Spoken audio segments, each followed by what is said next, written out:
Gracias, Andrea, María Fernanda, por la invitación, por organizar este espacio sobre un tema que, pues, como les voy a mencionar brevemente, para nosotros ha sido una importante paraguas, ¿no? En el marco de lo que hemos venido haciendo, bueno, tanto en el caso que les voy a presentar ahora, pero también en general en varias iniciativas que hemos trabajado y estamos trabajando en los países andinos. Y en ese sentido creo que esto es un buen complemento a la presentación de Joaquín, ¿no? Él mencionaba el interés y la importancia de entender la gobernanza como práctica, ¿no? Y cómo llevar eh, hacia adelante agendas que realmente puedan transformar ciertas relaciones de poder o transformar trayectorias de desarrollo a nivel territorial. Entonces, nosotros entramos por ahí justamente, ¿no? Y nuestra relación con los sistemas de gobernanza locales siempre se da en función de objetivos específicos, ¿no? Que tienen que ver con mejorar ciertas condiciones, encontrar diversas estrategias para, de alguna manera, contribuir justamente a solucionar problemas estructurales y de fondo que tienen que ver con estos retos globales, ¿no? Como el cambio climático, eh, y estas relaciones, ¿no? Estas relaciones que se están reconfigurando entre campo y ciudad, entre otros. Entonces, el día de hoy les voy a hablar brevemente sobre este caso de estudio, la Mancomunidad del Chocó Andino. Esto que les voy a presentar son insumos que se han generado en el marco de varias iniciativas de Condesan en este territorio, con una red amplia de actores tanto en el sector público, a nivel nacional, a nivel subnacional, pero también con y con una sustantiva participación de actores locales.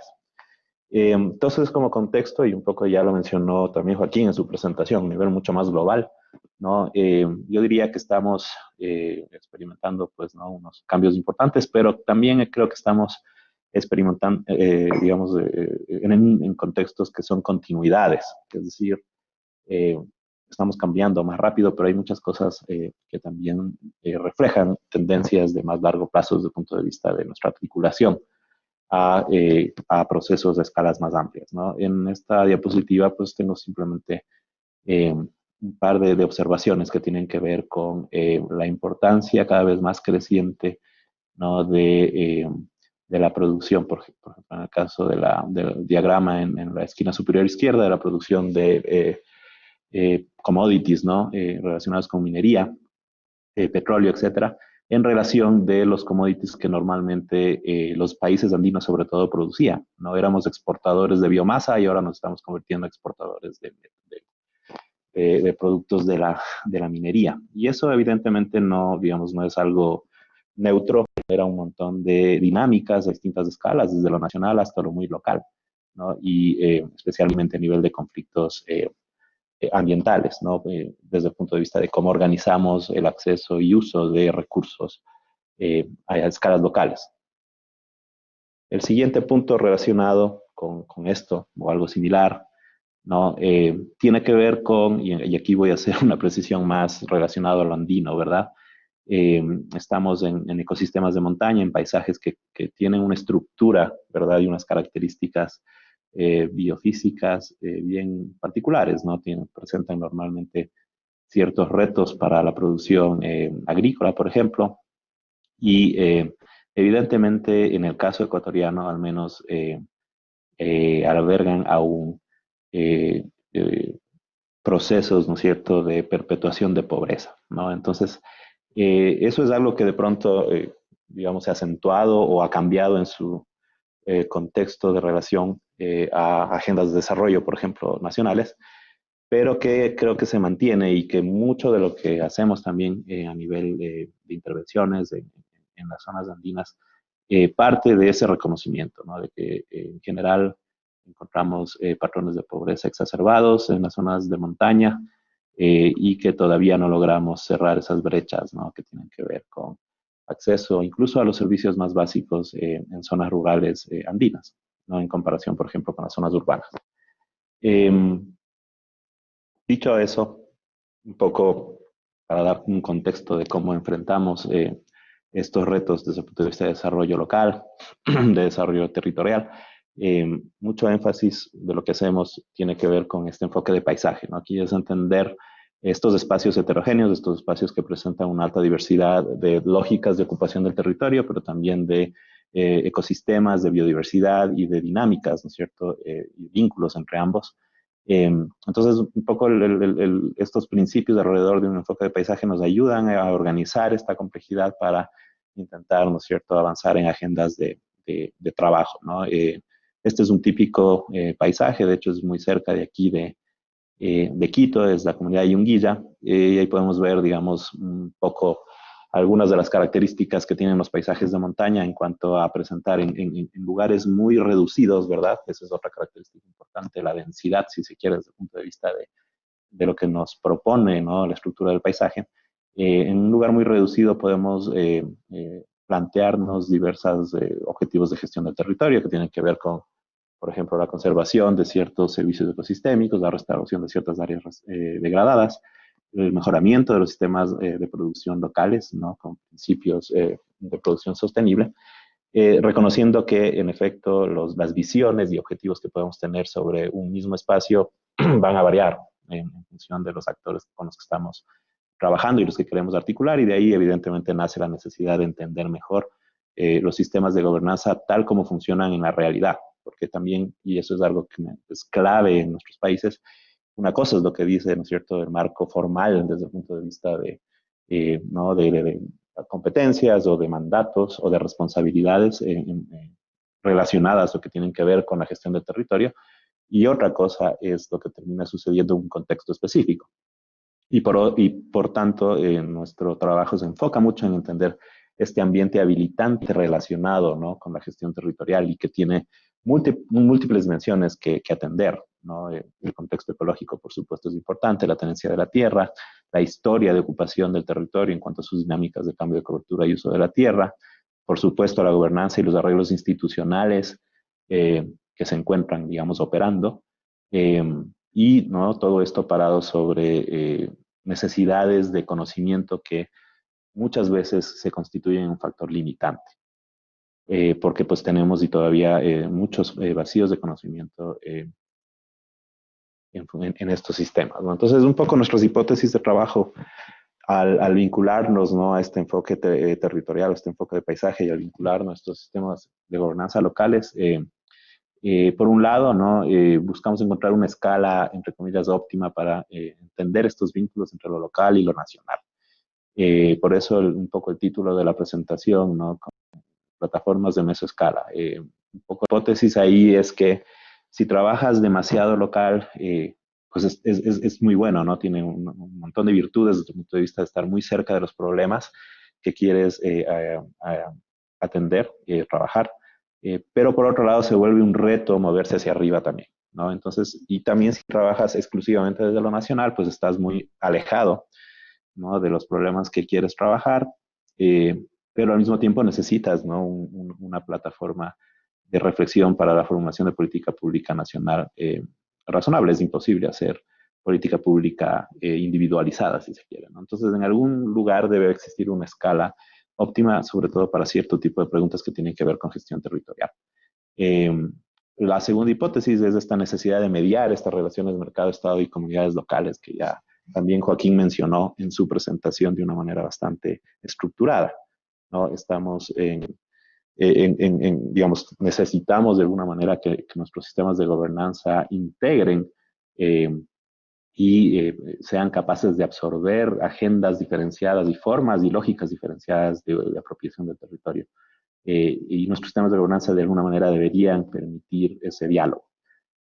También entender mejor ciertas limitaciones estructurales, como las que ya mencioné anteriormente, y sobre todo facilitar comunicación, participación y acción colectiva. Es decir, de nuevo, esos pueden ser unos atributos de sistemas de buena gobernanza, pero para nosotros son procesos que hay que de alguna manera entender y fortalecer. Es decir, también se convierten en objetos, ¿no es cierto?, de trabajo con las comunidades locales.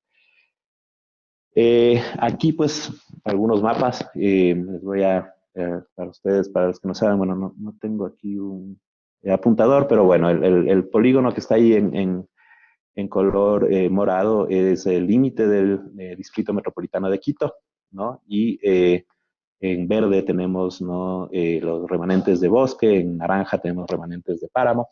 Como se dan cuenta, estamos en los Andes occidentales, en las vertientes externas de los Andes occidentales del Ecuador, una zona que de alguna manera tiene todavía un cierto nivel de remanencia, pero que ha experimentado procesos importantes, ¿no? De transformación de ecosistemas naturales en los últimos años. Entonces, un poco en esta escala, ¿no? Un poco más amplia, más regional, una cosa que nos motiva es poder de alguna forma contribuir a mantener esa conectividad macro y esos servicios ecosistémicos clave que estos paisajes están proveyendo, ¿no?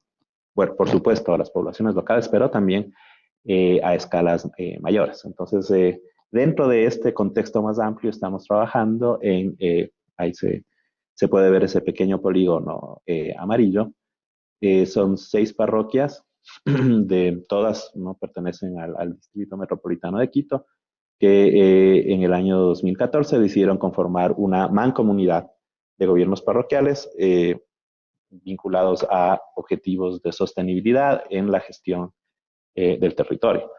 Eh, un, un, aquí tenemos un ejemplo de lo que mencioné al inicio, ¿no? Es el mismo Distrito Metropolitano de Quito, están graficados ahí algunas concesiones mineras, ¿no? Podemos ver que hay un traslapo casi total con la zona de interés y que plantea, pues, o ha planteado históricamente algunos procesos interesantes de resistencia desde lo local, pero también necesidades desde el punto de vista de coordinar acciones, ¿no? Y eso fue uno de los motivos, de los motores que estuvieron detrás de la creación de la mancomunidad. Pero también por otro lado, y ya haciendo un zoom un poco más a las 6 parroquias que les mencioné, tenemos, como ya dije, algunas dinámicas importantes de cambio de la cobertura de la tierra. Aquí podemos ver un mapa de deforestación en los últimos 26 años. Eh, Se calcula que se ha perdido más o menos unas 15.000 hectáreas de bosque en un territorio de 124.000 hectáreas. Eso es bastante importante desde el punto de vista, incluso a nivel relativo, si lo comparamos con las dinámicas de deforestación que se han observado en Ecuador en ese mismo periodo de tiempo. Entonces, es una zona que se encuentra activa en cuanto a su lógica de uso del territorio y que pues es un muy buen ejemplo de justamente lo que se mencionaba en la presentación anterior de la necesidad de balancear un poco, ¿no? Las necesidades de desarrollo a nivel local, las necesidades y los intereses de mantener una biodiversidad, por ejemplo, que es globalmente importante en esta zona y de alguna manera encontrar, ¿no? Una plataforma a una escala relevante que nos permita trabajar hacia esos objetivos y discutirlos, ¿no? Por supuesto. Entonces, en esta diapositiva básicamente tenemos un poco como el core de lo que ha sido, ¿no? El trabajo de esta mancomunidad del Choco Andino, 6 parroquias, como les mencioné, vinculadas a estos objetivos de gestión sostenible del territorio. Tareas, si se quiere, principales que o que se trabaja con ellos es servir de bisagra, ¿verdad?, entre las agendas y los intereses de trabajo a nivel del territorio que pueden tener todos estos actores y otros, ¿no?, que están mencionados ahí, la misma academia, agencias nacionales, gobiernos subnacionales, etcétera. Todos ellos pueden y han tenido agendas de trabajo que de alguna manera comparten ciertos elementos y ha sido muy difícil coordinarlos. Entonces, una de las ideas es que la mancomunidad se convierta en ese espacio de discusión y coordinación con estos agentes para poder tener agendas más coherentes. Y coherencia es justamente el concepto clave, como mencionó Joaquín. Y también se busca que hacia abajo, ¿no?, hacia los actores más locales, las asociaciones de productores, ONGs, etcétera, exista también o se fortalezca este vínculo, ¿no?, entre los gobiernos parroquiales y sus constituyentes locales.